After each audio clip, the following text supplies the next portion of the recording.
Hi friends, സിദ്ധിയാണ്. ഇന്ന് തൊട്ട് സ്നേഹാർദ്ദം എന്ന സ്റ്റോറിയിൽ പുതിയൊരു ക്യാരക്ടറും കൂടെ ഇൻക്ലൂഡ് ചെയ്യുകയാണ്, നിരഞ്ജൻ ദ മസിൽമാൻ. ഇനി തൊട്ട് സ്റ്റോറി കൂടുതൽ രസകരമായിരിക്കും. നമ്മുടെ സബ്സ്ക്രിപ്ഷൻ വളരെ കുറവാണ്. നിങ്ങൾ എല്ലാവരും സബ്സ്ക്രൈബ് ചെയ്ത് കാണാൻ ശ്രമിക്കണേ. Thank you. സ്നേഹാർദ്രം. രചന മാരിജൻ. അവതരണം സിദ്ധി. നമ്മുടെ പ്രോജക്റ്റ് പ്രസന്റേഷൻ ഇവനാണ് ചെയ്തത്. MD അപ്പോൾ നല്ല കാര്യമായി എന്നോട് തിരക്കിയിരുന്നു. നല്ല പ്രസന്റേഷൻ ആയതുകൊണ്ടാവും എന്നാ ഞാൻ കരുതിയേ. ഇത്രയും പ്രതീക്ഷിച്ചില്ല. ഞാൻ പതുക്കെ ഏട്ടന്റെ അടുത്തേക്ക് ചെന്നു. സത്യം പറ, എങ്ങനെ വളച്ചത്? വളച്ചെന്നോ? ആര്? നീ ഒന്ന് പോയേ. ലാപ്ടോപ്പ് എടുത്ത് ഞാൻ അച്ഛനെ കാണിക്കണോ? വേണ്ട. എന്നാൽ സത്യം പറ, അവൾ എന്റെ ജൂനിയർ ആയിരുന്നു കോളേജിൽ. ഭഗവാനെ, എന്റെ കണ്ണ് തള്ളിപ്പോയി. എന്തൊക്കെ പ്രകടനങ്ങളായിരുന്നു. അച്ഛൻ കൂടെ ബിസിനസ് ടൂറിന് പോകാനുള്ള ആത്മാർത്ഥത കണ്ടപ്പോഴേ ചെറിയൊരു സംശയമുണ്ടായിരുന്നതാ. എന്നാൽ ഇത്രയും പ്രതീക്ഷിച്ചില്ല. എന്താ അവിടെ രണ്ടാളും പിറുപിറുക്കുന്നേ? ഏയ്, ഒന്നുമില്ല. കല്യാണാലോചന വന്ന റൂട്ട് ചോദിച്ച് മനസ്സിലാക്കുമായിരുന്നു. ഞാനത് പറയുമ്പോൾ ഏട്ടൻ ചമ്മി ചിരി നിൽക്കുന്നുണ്ടായിരുന്നു. പിന്നെ ചർച്ചയോട് ചർച്ചയായിരുന്നു. ബുധനാഴ്ച വൈകിട്ട് ടൗണിലുള്ള ഒരു സ്റ്റാർ ഹോട്ടൽ വെച്ച് പെണ്ണ് കാണാൻ തീരുമാനിച്ചെന്നറിഞ്ഞു. കാമദേവൻ ഈ ലോകത്തൊന്നും അല്ലെന്ന് തോന്നി. നിറഞ്ഞ സന്തോഷത്തോടെ കിടക്കാൻ പോയപ്പോഴാണ് നമ്മുടെ സ്വന്തം കലിപ്പൻ കാമദേവനെ ഓർത്തത്. ഫോണെടുത്ത് വിളിച്ചു. ഒരു ബെൽ തികച്ചു കേട്ടോന്ന് സംശയമുണ്ട്. എന്താ? മറുപുറത്ത് നിന്നാലെ കട്ട കലിപ്പിൽ ചോദ്യം. സാരി എനിക്ക് ഇഷ്ടപ്പെട്ടു. ആ. തീരെ താല്പര്യമില്ലാത്ത മട്ടിൽ മറുപടി വന്നു. ഇന്ന് കോളേജിൽ പോയതേ ഇല്ലേ? പോയിരുന്നു. നാളെ രാവിലെ വീട്ടിൽ കാണുമോ? എന്താ? ചുമ്മാ ചോദിച്ചതാ. എന്തിനാ ചുമ്മാ ചോദിക്കുന്നത്? എന്തേലും ആവശ്യമുണ്ടെങ്കിൽ ചോദിച്ചാൽ പോരെ? എന്നോടൊന്നും ചോദിക്കാനില്ലേ? നിന്നോട് ഞാനെന്ത് ചോദിക്കാനാ? അതോടെ മനസ്സ് നിറഞ്ഞു. വെക്കട്ടെ എന്ന് ചോദിച്ചില്ല. ഞാൻ ഫോൺ വെച്ചു. ഹോ, വല്ലാത്തൊരു സാധനം തന്നെ. എന്നോടൊന്ന് സ്നേഹത്തോടെ സംസാരിച്ചാൽ എന്താ ഇങ്ങേർക്ക്? പിറ്റേന്ന് രാവിലെ എഴുന്നേറ്റ് സാരി ഉടുത്ത് അമ്പലത്തിൽ പോകാൻ ഇറങ്ങി. ഞാൻ സാരി ഉടുത്ത് വരുന്ന കണ്ട് അച്ഛനും അമ്മയും ഏട്ടനും ഞെട്ടിത്തരിച്ച് നിൽക്കുന്ന കണ്ടു. നീ എന്താ ഈ വേഷത്തിൽ? ഏട്ടനാണ്. ഈ വേഷത്തിന് എന്താ കുഴപ്പം? ഓ, മനസ്സിലായടി. നിനക്കും കല്യാണപ്രായമെന്ന് വീട്ടുകാരെ ബോധിപ്പിക്കാനുള്ള സൈക്കോളജിക്കൽ മൂവ്. അത് കേട്ടതോടെ അച്ഛനും അമ്മയും ചിരിച്ചു തുടങ്ങി. അതേലോ, അല്ലാതെ താങ്കളുടെ അത്രയും അഭിനയശേഷി എനിക്കില്ലല്ലോ. അതോടെ ഏട്ടനടങ്ങി. സാരി ഉടുക്കാൻ തീരുമാനിച്ച സ്ഥിതിക്ക് നല്ലൊരു കളർ സെലക്ട് ചെയ്തുവിടായിരുന്നോ? അമ്മയാണ്. നീ പോയ ബാമേ. ചക്കര വിഷമിക്കാതെ. എന്റെ കുട്ടി എന്തുടുത്താലും ഭംഗിയാ. താങ്ക് യു അച്ഛാ. അതും പറഞ്ഞ് ഞാൻ ഇറങ്ങി. അമ്പലത്തിൽ പോയി തൊഴുതിട്ട് നേരെ ശിവേട്ടന്റെ വീട്ടിലേക്കാണ് പോയത്. ഗേറ്റ് കടന്നപ്പോഴേ കണ്ടു ജനലിലൂടെ 2 കണ്ണുകൾ എന്നെ തന്നെ നോക്കുന്നത്. അടുത്ത തറയെ മാറിക്കളഞ്ഞു. അപ്പച്ചി എന്നെ കണ്ട് അത്ഭുതപ്പെട്ടു പോയി. ആരായി വരുന്നേ? സുന്ദരിയായിട്ടുണ്ടല്ലോ എന്റെ കുട്ടി. അപ്പച്ചി അത് പറഞ്ഞതും റൂമിൽ നിന്ന് ശിവേട്ടൻ പുറത്തേക്ക് വന്നു. ശിവാതെ നോക്കിയേ, ഭദ്രമോൾ സാരി ഉടുത്തു. എനിക്ക് കോളേജിൽ പോകാനുള്ളതാ. അമ്മ ആഹാരം തരുന്നുണ്ടോ? അപ്പച്ചി അത് കേൾക്കാത്ത മട്ടിൽ എന്റെ മുടിയൊക്കെ ഒതുക്കിക്കൊണ്ടിരുന്നു. സുന്ദരിയായിരിക്കുന്നു. ഇനിയൊരു സുന്ദരം വരും എന്റെ മോളെ കൈപിടിക്കാൻ. അപ്പച്ചി അത് പറഞ്ഞതും ഞാൻ ഒരാളെ പാളി നോക്കി. എവിടെ? അവിടെ ഉത്തരത്തിലെ കഴുക്കോലിൽ എണ്ണമെടുക്കുക. ഇങ്ങനെന്താ ഉത്തരം മാറ്റിപ്പണയാൻ പോണോ? ജാടത് തന്നെ കാര്യം. കുറച്ചുകൂടെ നല്ല കളർ എടുക്കാമായിരുന്നു. ചുവപ്പോ മെറൂണോ ഒക്കെ. ഇതെനിക്ക് ഒരാൾ സമ്മാനം തന്ന അപ്പച്ചി. ആണോ? എന്നാൽ സാരമില്ല. എനിക്ക് നന്നായി ഇഷ്ടപ്പെട്ടു. മോളിരിക്കി. അത് പറഞ്ഞ് അപ്പച്ചി ബ്രേക്ക്ഫാസ്റ്റ് എടുക്കാൻ പോയി. ഞാൻ നോക്കുമ്പോൾ ശിവേട്ടൻ എന്നെ തന്നെ നോക്കി നിൽപ്പാണ്. പെട്ടെന്ന് ഞാൻ മുഖം ഉയർത്തിയതും ആളൊന്ന് ചമ്മി. ബ്രേക്ക്ഫാസ്റ്റ് കഴിക്കുമ്പോഴും ചിലപ്പോഴൊക്കെ ശിവേട്ടൻ എന്നെ ഒളി കണ്ടിട്ട് നോക്കുന്നുണ്ടായിരുന്നു. ഞാനത് നന്നായി ആസ്വദിച്ചു. ബ്രേക്ക്ഫാസ്റ്റ് കഴിച്ചു കഴിഞ്ഞതും ശിവേട്ടൻ ധൃതിയിൽ പോകാനിറങ്ങി. എനിക്കത് തെല്ല് വിഷമമുണ്ടാക്കി. അപ്പച്ചിയും ചോദിക്കുന്ന കേട്ടു, ഇതെന്താ നേരത്തെ പോകുന്നതെന്ന്. എന്തോ ഒരു മറുപടി പറഞ്ഞു.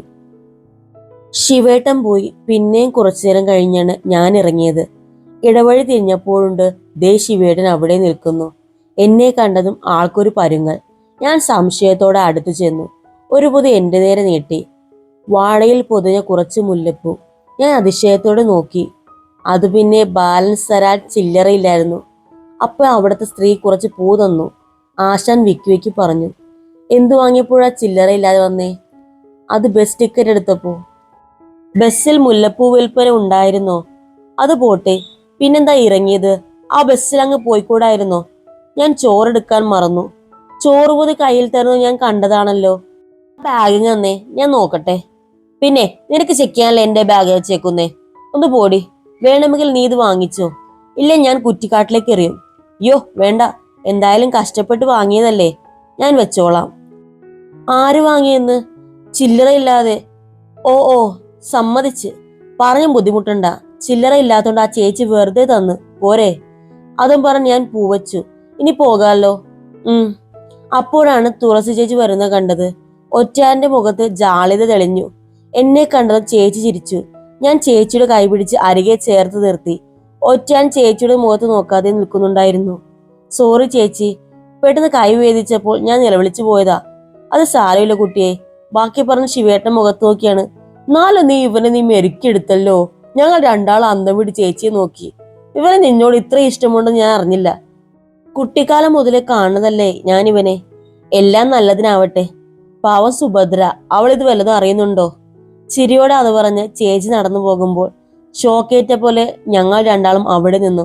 കുറച്ചു കഴിഞ്ഞാണ് ബോധം വന്നത്. പോട്ടെ, ഞാൻ അനുവാദം ചോദിച്ച് ആൾ മൂളി. എന്നെ അഭിമുഖീകരിക്കാൻ ആൾക്കൊരു ചമ്മൽ പോലെ. കള്ളത്തരം കണ്ടുപിടിക്കപ്പെട്ട കുട്ടിയുടെ ഭാവം. ഞാൻ ചുരിയോടെ നടന്നു. കോളേജിലും സാരിയിൽ തന്നെയാണ് പോയത്. കളർ കണ്ട് ചിലരൊക്കെ കളിയാക്കിയെങ്കിലും ഞാൻ വല്ലാത്ത ലഹരിയിലായിരുന്നു. തലയ്ക്ക് പിടിച്ചൊരു ലഹരി. പൂ ഒറ്റാൻ വാങ്ങിത്തന്നാണെന്ന് രേവുവിനോട് വൈകിട്ടാണ് പറഞ്ഞത്. അങ്ങനെ പൂവും പിടിച്ച് നിന്റെ പിന്നാലെ വന്നോ? പിന്നാലെ ഒന്നും വന്നില്ല, ചില്ലറ ഇല്ലാത്തോണ്ട് ആരോ വെറുതെ കൊടുത്താണെന്ന് കള്ളം പറഞ്ഞു.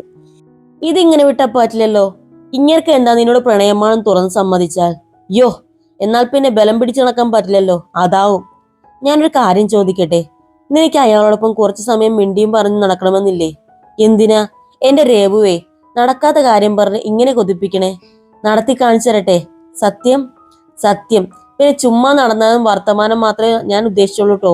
അങ്ങനെ അച്ഛൻ പറഞ്ഞ പോലെ വാശി കയറി ചെയ്തു പോയതാണെന്ന് പറഞ്ഞ് വേറൊന്നും കയറി ചെയ്ത് എന്റെ ഉദ്ദേശശുദ്ധിയെ കളങ്കപ്പെടുത്തരുത് പ്ലീസ്. പോടി. ഞാൻ പറഞ്ഞതേ ഉള്ളൂ. എന്തായാലും നീ നല്ലൊരു ദിവസം നോക്കി വെച്ചോ, നമുക്ക് പരിഹാരമുണ്ടാക്കാം. ഹോ എന്റെ രേവു, നീ ആരെങ്കിലും പ്രേമിച്ചുടായിരുന്നോ? എന്തെല്ലാം ഐഡിയാസാ. ഓ, അറിഞ്ഞുകൊണ്ട് ആരെങ്കിലും ദ്രോഹിക്കാൻ എനിക്ക് പണ്ടേ മടിയാ. അപ്പൊ നീ കല്യാണം കഴിക്കുന്നില്ലേ? സ്വന്തം ജീവിതം തൊലച്ചേന്ന് അടങ്ങുമെന്ന് പറഞ്ഞ് ഏതെങ്കിലും ഹതഭാഗ്യം ചായ കുടിക്കാൻ വരട്ടെ, നമുക്ക് പൊളിച്ചെടുക്കി കയ്യിൽ കൊടുക്കാം. അന്ന് ആ സന്തോഷത്തിലാണ് വീട്ടിലേക്ക് മടങ്ങിയത്. വീട്ടിലെത്തിയപ്പോൾ കണ്ടു മുറ്റത്ത് പരിചയമില്ലാത്തൊരു കാർ കിടക്കുന്നു. ഞാനൊന്ന് സംശയിച്ച് അകത്തേക്ക് കയറി. അകത്ത് കയറിയപ്പോ ആജാനുബാഹുവായ ഒരു മധ്യവയസ്കൻ ഇരിപ്പുണ്ട്.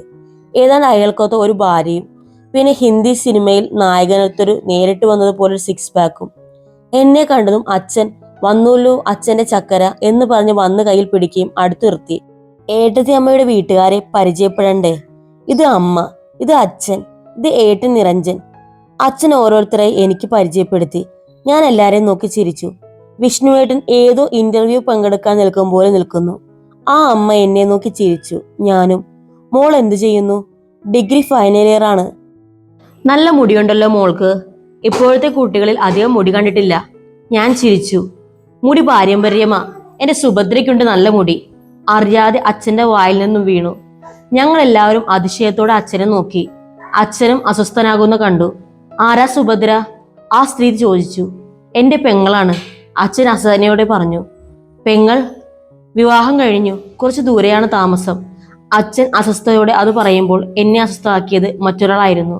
ആ സിക്സ് പാക്ക് കണ്ണുകൾ കൊണ്ട് അയാൾ എന്നെ കൊത്തി വലിക്കുന്നുണ്ടായിരുന്നു. എന്തോ ഒരു പേടി എന്റെ മനസ്സിൽ നിറഞ്ഞു. പിന്നെയും കുറെ നേരം കാര്യം പറഞ്ഞിട്ടാണ് അവർ പോയത്. പോകാനിറങ്ങുമ്പോൾ അയാൾ എന്നെ തിരിഞ്ഞു നോക്കി. ഞാൻ തലകുനിച്ചു കളഞ്ഞു. അവർ പോയതിന് പിന്നാലെ ഒരു ചർച്ച ഞങ്ങളുടെ വീട്ടിൽ നടക്കേണ്ടതാണ്. പക്ഷെ അതുണ്ടായില്ല. അച്ഛൻ പെട്ടെന്ന് തന്നെ റൂമിലേക്ക് പോകുന്ന കണ്ടു. ഞാനും പിന്നെ നിന്നില്ല, റൂമിലേക്ക് പോയി. രാത്രി ഭക്ഷണം കഴിക്കാനിരിക്കുമ്പോൾ കാര്യമായ ചർച്ച നടന്നില്ല. അച്ഛന്റെ ഗൗരവം തന്നെയായിരുന്നു കാരണം. ഞാനും അധികം സംസാരിച്ചില്ല. റൂമിൽ ചെന്ന് ഫോൺ എടുത്തെങ്കിലും ശിവേട്ടനെ വിളിക്കാൻ ആദ്യം തോന്നിയില്ല. എന്തിനാ വിളിക്കുന്നേ? ഉള്ള വിഷമം ഇരട്ടിയാകും എന്നല്ലാതെ വേറെ പ്രത്യേകിച്ച് ഗുണമൊന്നും കാണില്ല. അതുകൊണ്ട് കണ്ണടച്ച് കിടന്നു. ഫോൺ റിങ് ചെയ്ത പോലെ ഒരു തോന്നൽ വന്നപ്പോഴാണ് കണ്ണു തുറന്നത്. സമയം നോക്കിയപ്പോൾ 1 മണി.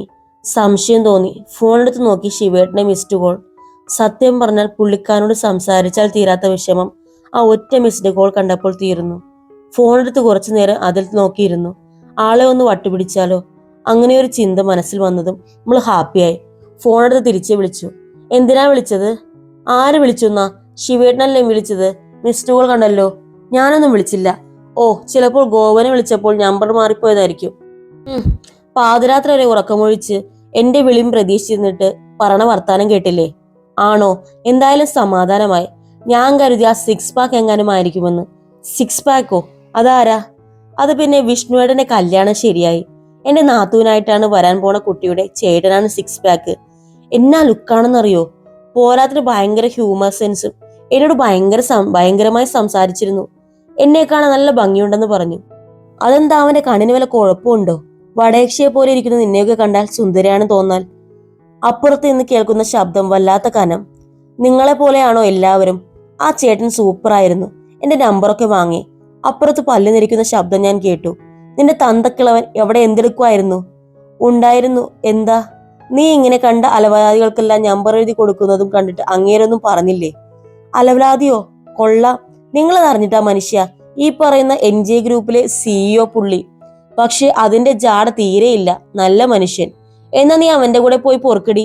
എന്റെ തലയിൽ നിന്ന് ഒഴിയുമല്ലോ നാശം. ഞാനും അതാ ചിന്തിക്കുന്നത്. പിന്നെ ഒരു ശബ്ദം കേട്ടു. ലൈൻ കട്ടായി. വിളിച്ചു നോക്കുമ്പോൾ സ്വിച്ച് ഓഫ്. ഭഗവാനെ, ഫോൺ എറിഞ്ഞ് പൊട്ടിച്ചെന്നാ തോന്നുന്നേ. പിറ്റേന്ന് രാവിലെ നേരത്തെ ഇറങ്ങി ശിവേട്ടനൊന്ന് കാണുമെന്ന് തന്നെ തോന്നി. അച്ഛൻ നേരത്തെ തന്നെ കമ്പനിയിലേക്ക് പോയിരുന്നു. അതുകൊണ്ട് രേവുവിനെ കൂട്ടി ഒറ്റയാൻ ബസ് കയറാൻ നിൽക്കുന്നതിന് നേരെ എതിർവശത്ത് സ്റ്റോപ്പിൽ നിന്നു. രേവുവിനോട് കാര്യങ്ങളൊക്കെ പറഞ്ഞിരുന്നു. അതോടെ അവൾക്ക് ത്രില്ലായി. ഒരു 10 മിനിറ്റ് കഴിഞ്ഞതും ഒറ്റയാൻ വന്നു. മുഖമൊക്കെ വലിഞ്ഞു മുറുകി വെച്ചിരിക്കുന്നു. ഞാൻ എന്നെ കാണാൻ പറ്റുന്ന വിധത്തിൽ മുൻപോട്ട് നീങ്ങി നിന്നു. എന്നെ കണ്ടതും മുറുകിയ മുഖം ഒന്നുകൂടെ മുറുകി. ഇപ്പോൾ പൊട്ടുവെന്ന അവസ്ഥയായി. ഞാൻ ഒളികണ്ടിട്ട് അത് നന്നായി ആസ്വദിച്ചു. ആസ്വാദനവും മുറുക്കവും. അങ്ങനെ നടന്നുപോയിക്കൊണ്ടിരിക്കുമ്പോഴാണ് പെട്ടെന്നൊരു കാർ വന്ന് എന്റെ അരികിൽ നിന്നത്. അതിൽ നിറങ്ങിയ ആളെ കണ്ട് എന്നെ കണ്ണു തള്ളി. ദൈവമേ, 6 പാക്ക്! ഞാൻ പെട്ടെന്ന് പിറകിലേക്ക് മാറി. ഞാൻ നോക്കുമ്പോൾ ഒറ്റയാൻ എന്നെ തന്നെ നോക്കി നിൽപ്പാണ്. 14 ലോകത്ത് കേട്ടറിവുള്ള സകല ദൈവങ്ങളെ ഞാനൊന്ന് ഓടിച്ചു കണ്ടു. എന്റെ അന്തം വിട്ടുള്ള നിൽപ്പ് കണ്ട് രേവു എന്നെ തോണ്ടി വിളിച്ചു. എന്താടി, എന്തു പറ്റി? ഇനി ഇതിൽ കൂടുതൽ എന്തു പറ്റാൻ? അതാടി ഞാൻ പറഞ്ഞ 6 പാക്ക്. ഞങ്ങൾ നോക്കുമ്പോൾ ആശാൻ ആൾക്കൂട്ടത്തിനിടയിൽ കണ്ണുകൊണ്ട് എന്നെ തപ്പുക. നിന്റെ കണവൻ ബസ് കയറിയതാ? ഇല്ല, അപ്പുറത്ത് നിൽപ്പുണ്ട്. ബേഷായി. നീ എവിടെ പരിപാടി അവതരിപ്പിച്ചാലും ഇതാണല്ലോടെ ഗതി. എന്റെ ഈശ്വരാ, ഇവനീ ഉരുട്ടിക്കയറ്റി വെച്ചതെല്ലാം കൂടി അങ്ങേര് ചവിട്ടി ഉടയ്ക്കുമല്ലോ. എന്ത് ചെയ്യുമെടി? എന്ത് ചെയ്യാൻ? നിന്റെ കയ്യിൽ വല്ല സഞ്ചിയോ കവറുണ്ടോ? എന്തിനാ ഈ ഉരുട്ടി വെച്ചതൊക്കെല്ലാം അങ്ങേര് പറിച്ചെടുക്കുമ്പോൾ വാരിക്കൂട്ടി കവറിൽ അവന്റെ കയ്യിൽ കൊടുക്കാം. പാവം, ഒരുപാട് കഷ്ടപ്പെട്ടുണ്ടാക്കിയതല്ലേ. നമ്മളെ കൊണ്ട് പറ്റുന്ന സഹായം ചെയ്തു കൊടുത്തേക്കാം. അപ്പോഴേക്ക് 6 പാക്ക് എന്നെ കണ്ടു. ഹായ് ഡിതേ, നോക്കിയേ, ആ പാക്ക് ഹായ് പറയുന്നു. രേവു എന്നെ തോണ്ടി. പിന്നെ ആമാദിച്ചില്ല. രേവുവിന്റെ കയ്യിൽ പിടിച്ചു വലിച്ച് ഞാൻ മുന്നോട്ട് ചെന്നു. എന്താ ഇവിടെ നിൽക്കുന്നേ? കോളേജിൽ പോകാനാണോ? ഏയ്, ഒരു പരോപകാരത്തിനാ. രേവുവാണ്. പരോപകാരമോ? ആർക്ക്? പാക്ക് അതിശയത്തോടെ ചോദിച്ച്. അങ്ങനെയൊന്നുമില്ല, ആപത്തിൽപ്പെടുന്ന ആർക്കുമല്ലേടി. അതും പറഞ്ഞ് രേവു എന്നെ തട്ടി. ആ അതെ അതെ, ഞാൻ വിക്കി പറഞ്ഞു.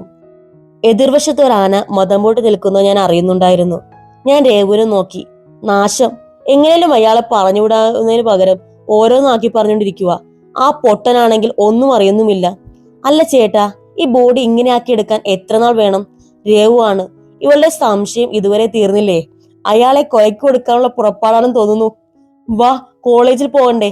ഞാൻ രേവുവിന്റെ കയ്യിൽ പിടിച്ചു. കൂട്ടുകാരി അധികം സംസാരിക്കാൻ ഇഷ്ടമല്ലാത്ത ആളാണല്ലേ? പാക്ക് വിടുന്ന മട്ടില്ല. ഞാൻ രേവുവിനെ നോക്കി കണ്ണുരുട്ടി. ഏയ്, ഇന്ന് കോളേജിൽ ഒരു സെമിനാർ ഉണ്ട്. അതാ, പോട്ടെ ചേട്ടാ, ഞാൻ ഡ്രോപ്പ് ചെയ്യാം. ഏയ് വേണ്ട, വണ്ടിയുണ്ട്, പോട്ടെ. അതും പറഞ്ഞ് ഞാൻ സ്കൂട്ടി എടുത്തു. പോകും മുമ്പ് ഒറ്റയാൻ നിന്നിടത്തേക്ക് ഒന്ന് പാളി നോക്കി. അവിടെ ശൂന്യമായിരുന്നു. ബസ് വന്നില്ലല്ലോ, പിന്നെ എവിടെ പോയി? ആ ചിന്തയോടെ വണ്ടി ഓടിച്ചത് ഒരു ഓട്ടോക്കാരന്റെ തെറി വിളി കേട്ടപ്പോഴാണ് ബോധം വന്നത്.